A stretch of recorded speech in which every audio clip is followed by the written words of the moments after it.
पत्थर कैसे बना भगवान। एक बार एक मूर्तिकार अपनी छीनी और हथौड़ी से एक पत्थर को भगवान की मूर्ति का आकार देने का प्रयास कर रहा था। जैसे ही वह छीनी पर अपना हथौड़ा चलाता, वह पत्थर चिल्लाने लगता और कहने लगता कि ये क्या कर रहे हो, मुझे इतना मार क्यों रहे हो, मुझे बहुत दुख हो रहा है, बहुत तकलीफ़ हो रही है, पीड़ा हो रही है, मुझे अपने हाल पर छोड़ दो और यहाँ से चले जाओ। मूर्तिकार ने उस पत्थर से कहा, मुझे बहुत अच्छे से पता है कि तुम्हें बहुत ज़्यादा दर्द हो रहा है, तकलीफ़ हो रही है और तुम बहुत ही ज़्यादा पीड़ा में हो। लेकिन यदि आज तुमने इस दर्द को नहीं सहा, इस तकलीफ को नहीं सहा, तो जीवन भर तुम यहीं इसी प्रकार से पड़े रहोगे। मुझे पता है कि तुम में आगे बढ़ने की अपार संभावना है। तुम एक बहुत अच्छे पत्थर हो, लेकिन यदि तुम इसी प्रकार से रहोगे तो कभी भी आगे नहीं बढ़ पाओगे। इतना कहकर मूर्तिकार औजार उठाए ही थे कि पत्थर फिर से चिल्लाने लगा, गिड़गिड़ाने लगा, विनती करने लगा कि मुझे अपने हाल पर छोड़ दो। मुझे पता है कि जीवन के लिए कौन सी चीज़ सही है और कौन सी चीज़ गलत है।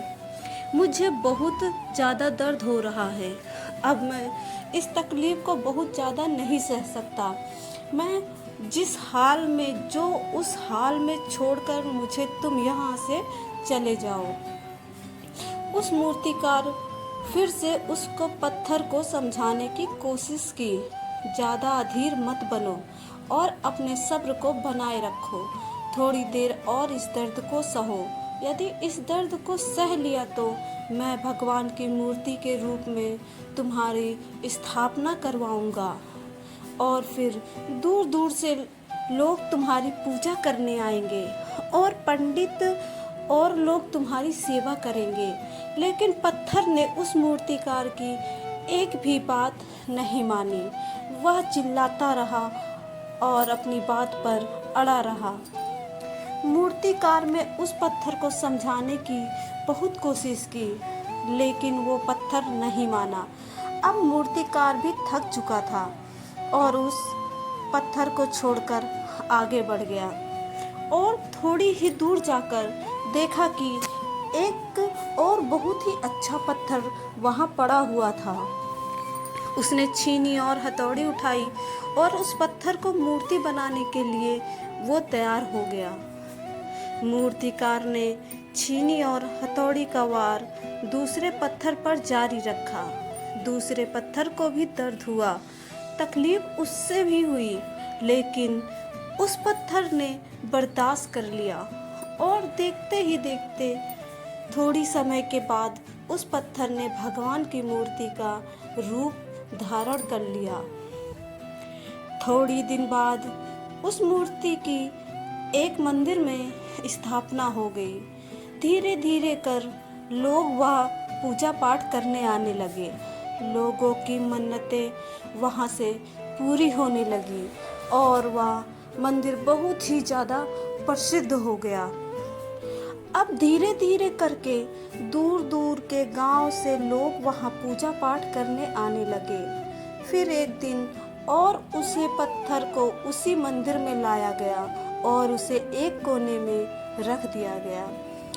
अब लोग आते और उस पर नारियल फोड़ते। ये कोई और पत्थर नहीं बल्कि वही पत्थर था जिसने दर्द को नहीं सहा था।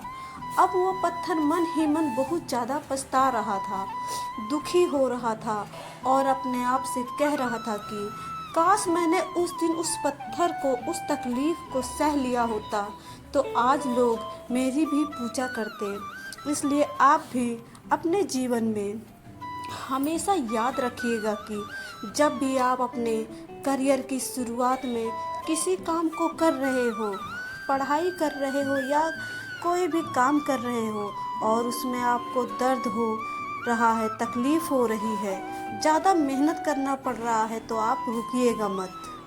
किसी और रास्ते की शुरुआत मत करिएगा, क्योंकि कोई और रास्ता आपको सफलता नहीं दे सकता।